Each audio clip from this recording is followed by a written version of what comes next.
கிருஷ்ணகிரி அருகே 12 வயது பள்ளி மாணவியை பாலியல் வன்கொடுமை செய்த வழக்கில் 7 பேர் கைது செய்யப்பட்டிருக்கிறார்கள். 7 பேரை கைது செய்து போலீஸ் தீவிர விசாரணை மேற்கொண்டு வருகிறது.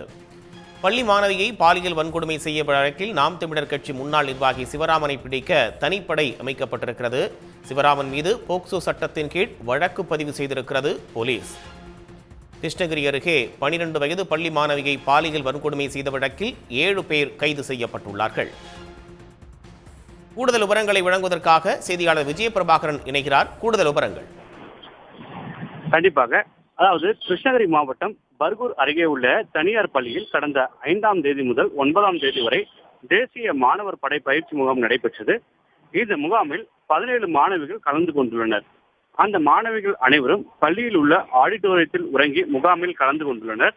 இந்த நிலையில் கடந்த 9ஆம் தேதி முகாமில் கலந்து கொண்டு ஆடிட்டோரியத்தில் உறங்கிக் கொண்டிருந்த 12 வயது சிறுமியை அதிகாலை 3 மணி அளவில் அழைத்து சென்ற தேசிய மாணவர் படை பயிற்றுநரான காவேரிப்பட்டினத்தை சேர்ந்த சிவராமன் பாலியல் வன்கொடுமை செய்துள்ளார்.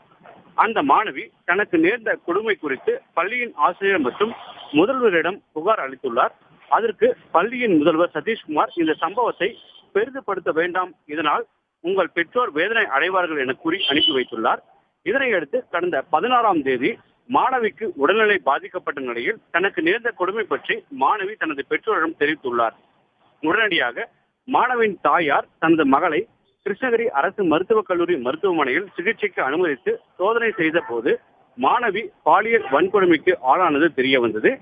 இதனைத் தொடர்ந்து மாணவி அளித்த புகாரின் அடிப்படையில் பர்கூர் அனைத்து மகளிர் காவல் நிலையத்தில் NCC பயிற்றுனர் சிவராமன் மற்றும் பள்ளியின் முதல்வர் சதீஷ்குமார் மீது வழக்கு பதிவு செய்யப்பட்டது. இந்த நிலையில் சம்பவம் தொடர்பாக சேலம் சரக DIG உமா மற்றும் கிருஷ்ணகிரி மாவட்ட காவல் கண்காணிப்பாளர் தங்கதுரை ஆகியோர் நேரில் விசாரணை மேற்கொண்டனர். தொடர்ந்து பள்ளியின் முதல்வர் சதீஷ்குமார், சமூக அறிவியல் ஆசிரியர் ஜெனிஃபர், தாளாளர் சாம்சன் வெஸ்லி, NCC பயிற்றுநரான சக்திவேல், சிந்து, சத்யா, சுப்பிரமணி ஆகிய 7 பேரை கைது செய்து சிறையில் அடைத்துள்ளனர். மேலும் சிறுமியை பாலியல் வன்கொடுமை செய்துவிட்டு தலைமறைவாக உள்ள சிவராமன் மற்றும் பயிற்சியாளர் சுதாகர் ஆகிய 2 பேரை பிடிக்க 4 தனிப்படைகள் அமைக்கப்பட்டு உள்ளது. சிறுமியை பாலியல் வன்கொடுமை செய்த சிவராமன் நாம் தமிழர் கட்சியில் இளைஞர் பாசறை மாவட்ட செயலாளராக இருந்தார். தற்போது பாலியல் வழக்கில் சிக்கியதால் சிவராமன் கட்சியிலிருந்து நீக்கப்பட்டுள்ளார். இந்த சிவராமன் பள்ளியில் பல்வேறு மாணவிகளுக்கு பாலியல் தொல்லை கொடுத்து உள்ளார் என்றும் இவர் கிருஷ்ணகிரி தருமபுரி மாவட்டத்தில் பல்வேறு பள்ளி கல்லூரிகளில் NCC பயிற்சி வகுப்பு நடத்துகிறார் என்றும் விசாரணையில் தெரிய வந்துள்ளது. கூடுதல் தகவல்களுக்கு நன்றி விஜயபிரபாகரன். சன் நியூஸ் வாட்ஸ்அப் சேனலை ஃபாலோ செய்யுங்கள். QR கோடை ஸ்கேன் செய்து சன் நியூஸோடு இணைந்திருங்கள்.